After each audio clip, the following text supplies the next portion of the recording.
I've been a member of Find a Grave for 500 days. Here's 10 things I've learned. 1. The Find a Grave community is awesome. I'm constantly delighted by the kindness of people who share my obsession. We photograph dozens, maybe hundreds of graves, just to help someone we've never met. We offer each other tips and advice. We forward each other intriguing stories. We collaborate to solve mysteries. And we do lookups for each other in books, databases and online. 2. Burial grounds are everywhere. I've discovered more burial grounds than I ever knew existed.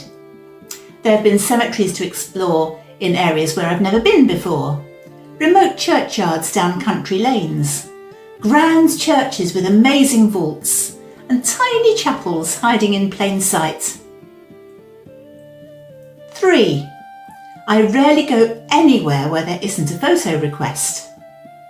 Whenever I'm out and about, I open the app and click the cemetery search button. Find a Grave automatically shows me any nearby burial grounds. I'm learning to keep a hat, a coat and umbrella in the car, so I never miss the opportunity to fulfil another request. 4. Every request has a backstory. Some requests only state the applicant's name or initials, but sometimes they include some background information, maybe what country they're in or why they're interested in a particular grave. Find a Grave isn't just recording headstones. It's about connecting people to their family's past, whether they're local or on the other side of the globe. When someone messages me to say how much they appreciated the information I added to the bio or the photo I took, it's the best feeling in the world.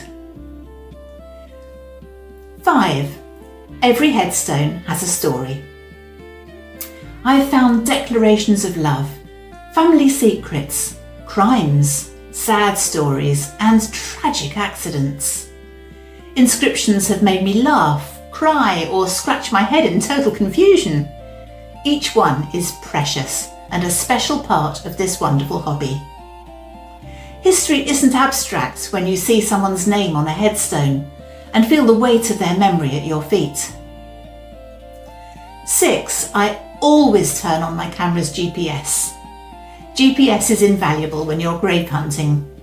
First of all, it helps you find nearby cemeteries. Then the GPS tag on your photos can help you to work out the grave locations and plot numbering system for a burial ground that has no map.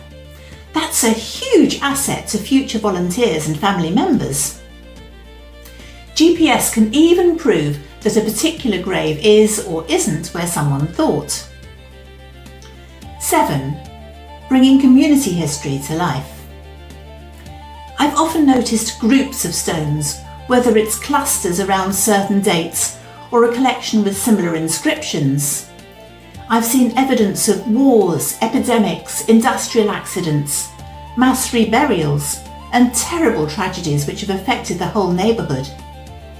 I find it especially moving when these events inspire a special memorial, funded by the members of a workplace or a community. 8. I meet living people too. I'm not very good at being social, so I enjoy the tranquility of burial grounds. But of course, many of the people I meet in graveyards are of the same mind.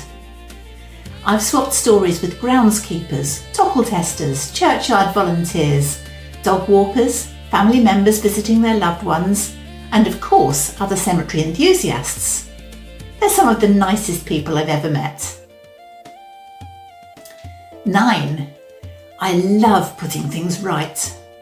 Maintaining accuracy is one of the challenges of a huge crowdsourced project like Find a Grave.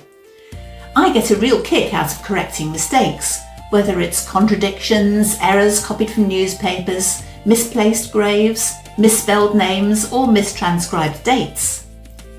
I've added missing cemeteries, but I've also deleted non-existent or duplicate ones.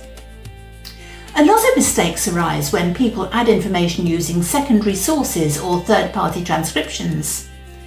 Any incorrect detail can acquire a life of its own, spreading misinformation throughout the internet. but a correction may provide the exact missing piece that solves the puzzle in someone's family tree. 10. It takes all sorts. Find a Grave has a huge worldwide membership, and when you join, it soon becomes obvious that different people are in it for different reasons. There are the collectors who love to upload huge databases, the researchers who go down rabbit holes to unearth stories, the organised ones who meticulously record every grave in a cemetery, the transcribers who never set foot in a burial ground but love to record the words on the headstones, and the thematic researchers who concentrate on particular types of grave, including film stars, railway accidents, boatmen, medal recipients, or anything else they're interested in. There's room for us all in this wonderful club. So if you've been thinking about volunteering for Find a Grave, do give it a try, or feel free to ask questions in the comments. Bye for now.